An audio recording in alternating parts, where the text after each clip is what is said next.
Hi guys, welcome. And today I'm going to be doing a quick comparison review between Le Tanneur and a Marge Sherwood bag. So you may ask, why am I making this comparison? Honestly, I just happened to get these two bags around the same time. They're kind of around the same price point and they're both blue. Not that many similarities other than, I guess, yeah, they're both mid-range bags. So without further ado, I'll show you both. So first off, from Le Tanneur, I got the Juliet bag in navy pebbled leather. So I actually bought this off of their winter sale that they had in January. I've heard a lot of things about Le Tanneur, so I wanted to give them a try and just see for myself what it's like. So that's the one from Le Tanneur. And then this is the Marge Sherwood East-West Boston bag. So it's smaller than their Boston bag. I did do a Marge Sherwood review here of their Boston bag. That one was in nubuck and it was bigger because the regular Boston bag is actually quite a bit bigger. This is the East-West size, which is about half. I can when I go over it, I'll go over the measurements. So first off, I'm going to talk about Le Tanneur because this is a new to me brand. I was actually pretty excited when I got it. However, the first thing I noticed when I unboxed it was the smell. So it is super, super perfumey. And it's been airing out in my spare room for almost about a week now, and I can still smell it on the leather. I wonder if they do it because there's some sort of underlying smell that they don't want you to smell, so they just bomb it with fragrance, but it was way too much. I mean, it was one of those cases where it stunk up the whole room. The only other bag that really did that was the Horse Clementine for me, so that also was aired out. I would say this is not as bad as that other bag, but I mean, it's not good. So this is a Juliet style. It is a top handle. It does come with a crossbody strap here, and this is their card. So if you don't know about Le Tanneur, it's a French brand. On their website, they say since 1898, but I think they really had more of a revival, I would say, in the recent years. My hunch is that they're not a heritage brand like Hermes, Goyard. I don't doubt there was a tannery since 1898, and that was called Le Tanneur. On their website, it does say, oh, made in France. But if you do a little bit of digging, it's only certain styles made in France. So the ones made in France are the Louise, the Sans Couture, and as of right now, they don't have any in stock but the Madeline. And those are made with full grain double-sided leather or their Torion. But everything else pretty much is made in either Thailand, India, or China. So this particular bag was made in Thailand. They say with French leather, but the leather they say they use is just grained cowhide. I mean, I don't doubt it, but it is not a French-made bag. I do think more of their affordable bags are made in countries outside of Europe. Unfortunately, the Juliet is one of them, and also the Emily. So Emily is the one you see a lot. I'll put a picture up here, but it has the T's and it's like one of those square shapes. That one is also made in Thailand. I actually asked for opinions on Le Tanneur because, to cut to the chase, I'm not a fan. I will be returning this bag, but I wanted to see if someone else had another bag style that was better, or maybe it's a brand that they love and they wanted to advocate for it. But unfortunately, I only got 2 responses and those were both not positive. Let me read them out loud right now. So someone said, and they wanted to remain anonymous, so I have an Emily single square flap. I love the Kelly look, but I find the leather a bit plasticky.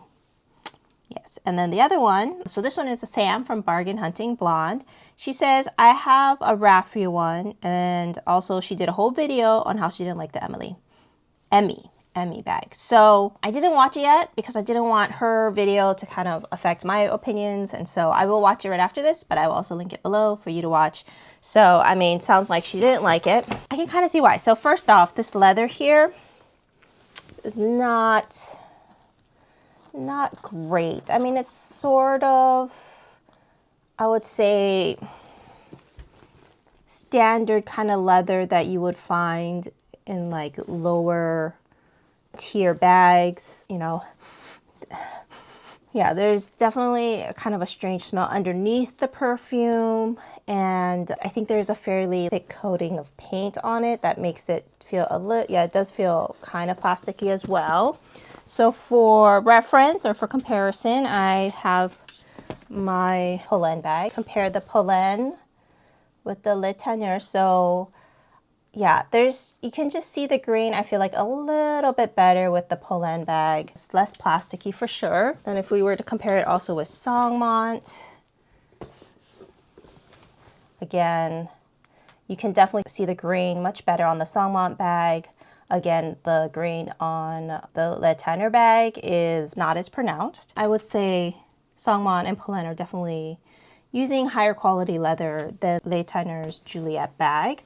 And then on top of that, I can already see, like, this is a brand new bag. I don't even know if I'm going to unstuff it and do a what fits, because I honestly don't recommend it. Like, for the price point, I think I would go with a Songmont. Just the smell alone to me is a huge turn off, and I can't recommend it. But I do see already, I haven't used this bag, and if you see this, the handles here, they're quite wonky. Like, I know it's not easy to do for this kind of like folded leather handle, but I mean, Pollen does it here, and you know, there's no wonkiness as far as I can see. Edging here is also quite thick, so I don't know if that kind of affects it, but yeah, I honestly can't recommend it. So I mean, I also probably should have thought about it when I bought it, but you know, if this is meant to be a crossbody bag, you're looking at a bag that's going to be like sticking out and probably hitting your chest or your ribs. And so it's best probably hand carried. I will be returning it today. We'll see how the return process goes. It looks like it should be easy, but of course, if by the time I'm editing this and, you know, things arise, I will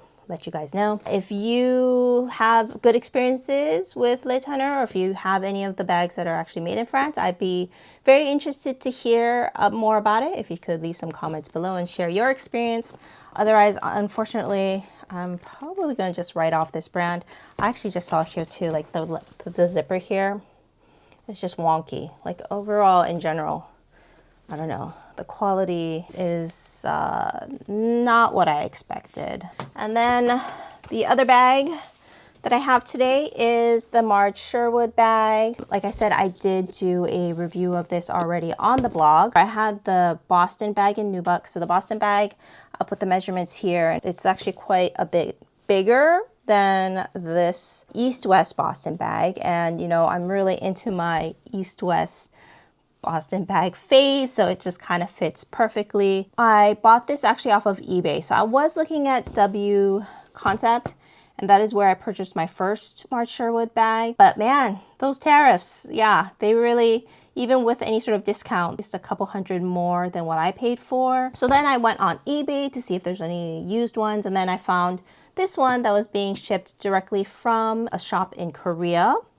So yes, they did have tariffs on it as well, and tariffs were included. But I think because it is a smaller size, you know, it was all in about $300 with shipping, which I thought was a pretty good deal. If you're wondering what happened to the Nubuck one, I gave it away because what I didn't like about that bag was the Nubuck was actually quite soft. And so, as you know, when you wear a Boston bag, you know, you end up kind of pinching the top here, and it started to kind of cave in. And also the Nubuck was just a little too finicky. I'm not really a brown suede kind of person. So when I originally gave it away, I was going to repurchase the regular Boston bag, the bigger version of this, in pull-up leather, but you know, got distracted and I ended up not buying it. But recently, just felt like, oh yeah, whatever happened to Marge Sherwood, like maybe I should try out their pull-up leather. There is kind of a mixed bag of reviews when it comes to the pull-up leather.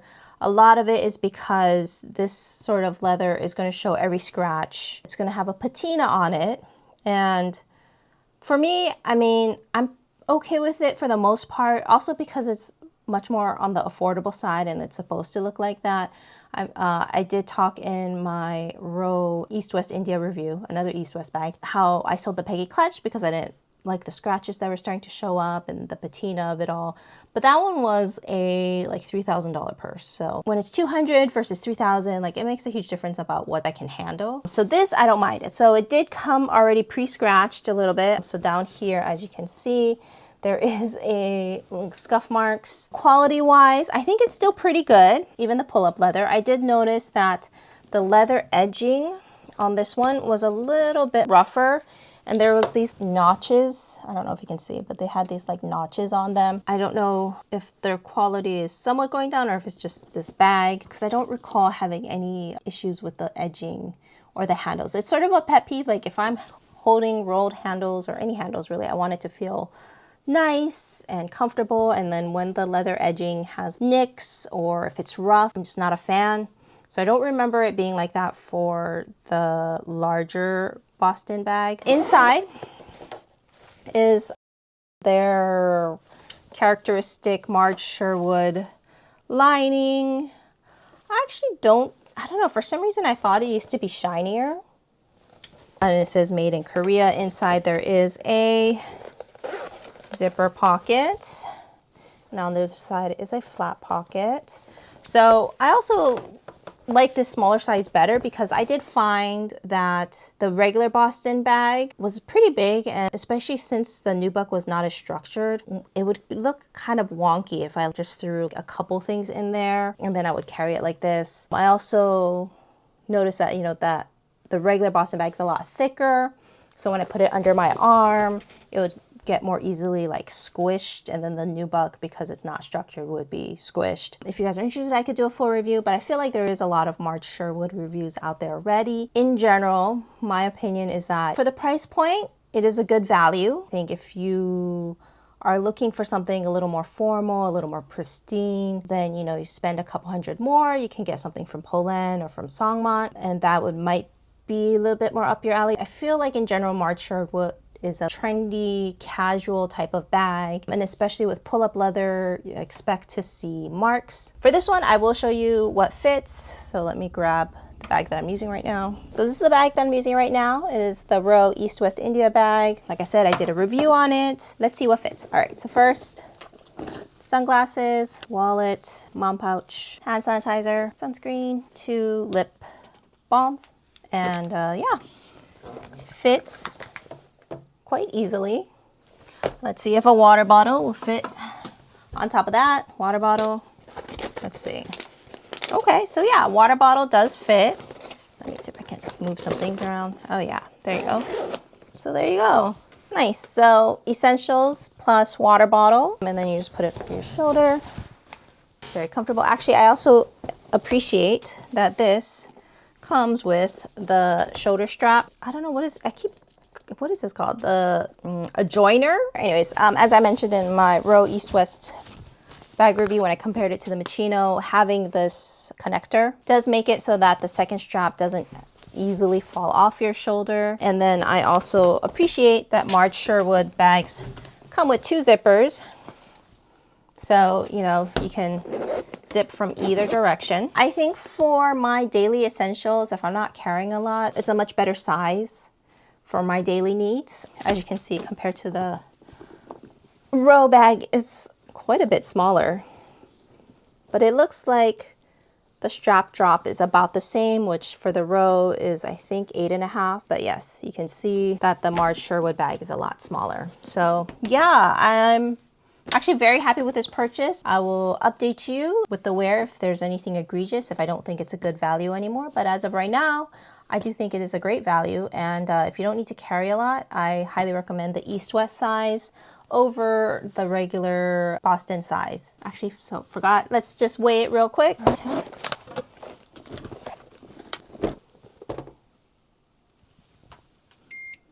All right, so it weighs 1 pound and 1.4 ounces, so just about a pound, which is quite light. All right, so thank you guys so much for watching. What did you think about my review here? Let me know if you have any questions about either bag. But yeah, thank you guys so much for watching, and I'll see you in the next one. Bye.